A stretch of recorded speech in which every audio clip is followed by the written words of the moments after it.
Shalom, selamat pagi Bapak Ibu serta saudara yang dikasih oleh Tuhan.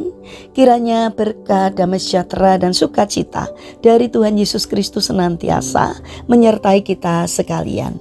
Sebelum kita mendengarkan firman Tuhan dan renungan, marilah kita berdoa.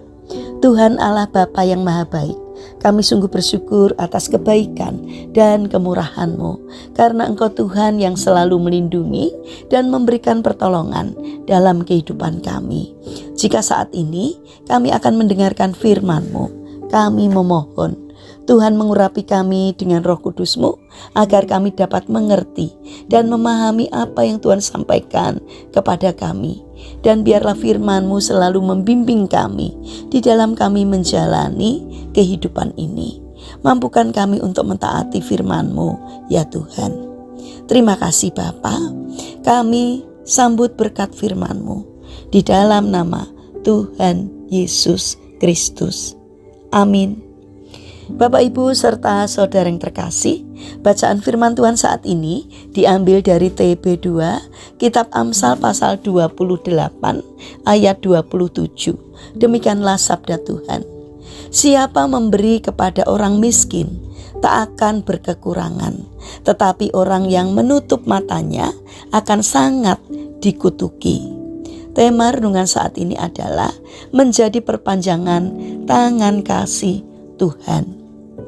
Bapak Ibu serta saudara yang dikasih oleh Tuhan Yesus Kristus, suatu hari saya bersama beberapa murid pergi untuk berbagi kasih kepada para tukang sapu jalanan dan juga pemulung yang berada tidak jauh dari sekolah kami.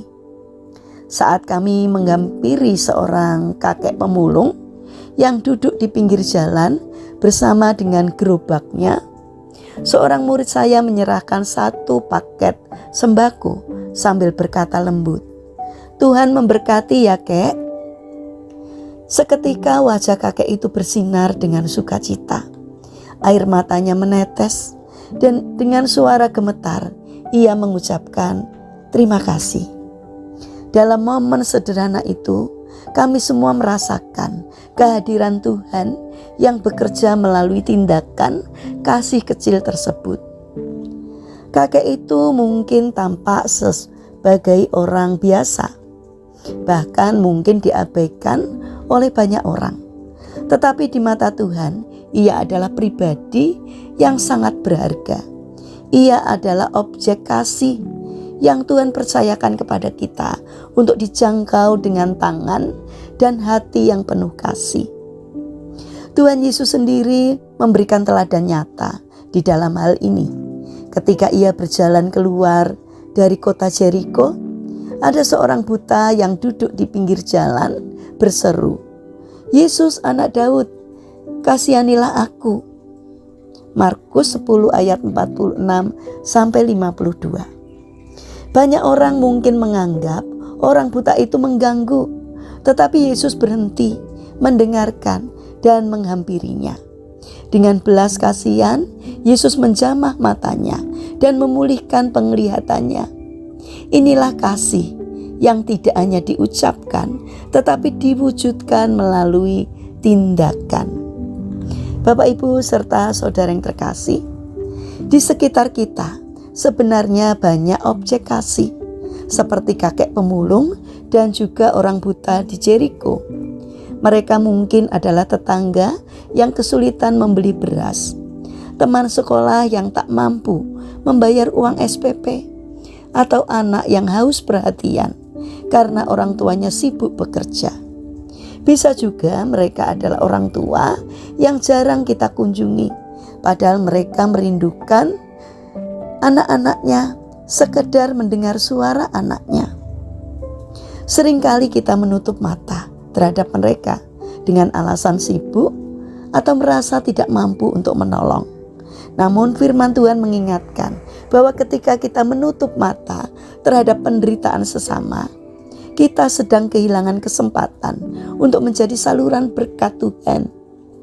Memberi bukan berarti kita harus kaya.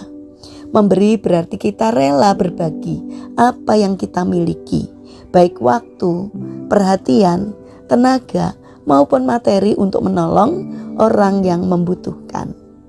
Kasih sejati tidak berhenti pada kata-kata manis, melainkan diwujudkan dalam tindakan nyata.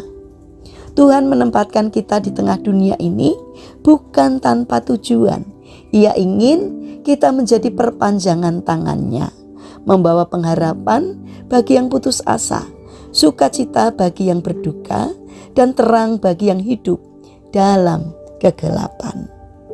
Mari kita berdoa. Tuhan Yesus yang Maha Kasih, terima kasih karena Engkau telah mengasihi kami terlebih dahulu. Tolong kami agar tidak menutup mata terhadap mereka yang membutuhkan kasih dan pertolongan. Jadikan kami perpanjangan tangan-Mu untuk membawa sukacita, kelegaan, dan pengharapan bagi sesama kami. Bapa yang Maha Baik, kami berdoa untuk bangsa dan negara kami. Berkatilah bangsa kami agar dapat menjadi bangsa yang semakin bijaksana, yang tidak mudah terpengaruh oleh orang-orang yang tidak bertanggung jawab. Kami berdoa untuk pemimpin bangsa kami. Berikanlah hikmat kebijaksanaan-Mu agar di dalam memimpin bangsa dan negara ini seturut dengan kehendak-Mu. Bapa yang Maha Kasih, kami berdoa bagi mereka yang mengalami permasalahan dan kesulitan hidup. Kiranya Tuhan membimbing mereka sehingga mereka menemukan jalan keluar. Kiranya Tuhan berkenan hadir untuk menolong dan memberkatinya. Saat ini kami berdoa bagi mereka yang terbaring sakit. Kami mohon belas kasih dan kemurahan-Mu. Kiranya Tuhan berkenan hadir untuk menjamah dan menyembuhkannya. Terima kasih Bapa. Kami ingin menyerahkan seluruh aktivitas kami sepanjang hari ini ke dalam pimpinan Tuhan.